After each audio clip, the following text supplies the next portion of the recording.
Go! Atleta!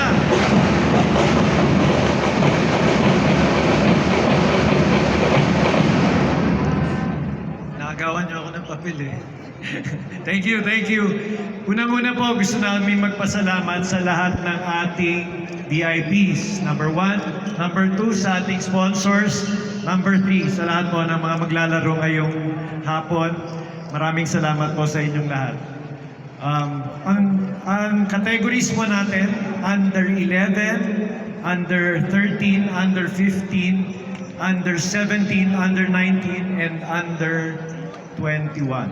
So, obviously, developmental league tayo ay farming league. Hindi natin kakompetensya ng ibang mga leagues. Tayo magiging source ng mga other leagues. No? Pero bakit natin pinag-isipan tong PSBL? Alam natin ang sitwasyon ng mga kabataan. Sa ngayon, merong mga mental health issues, merong poverty, merong lack and gaps in education. So, saan tayo papasok? Sabi nila, 1 in 5 Filipinos are into basketball.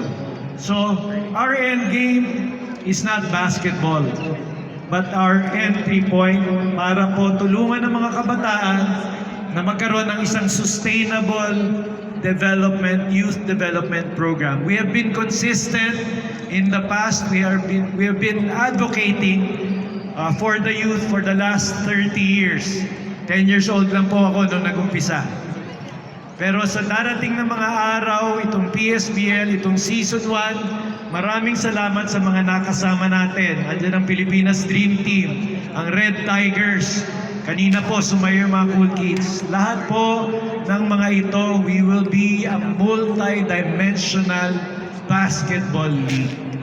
And in the coming days, we will also launch, aside from the 5-on-5, andito sila Kuya Mon, ang mga magiging partners natin, ang 3-on-3.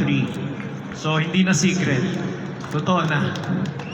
So, without any further ado, let's start. Maraming salamat po.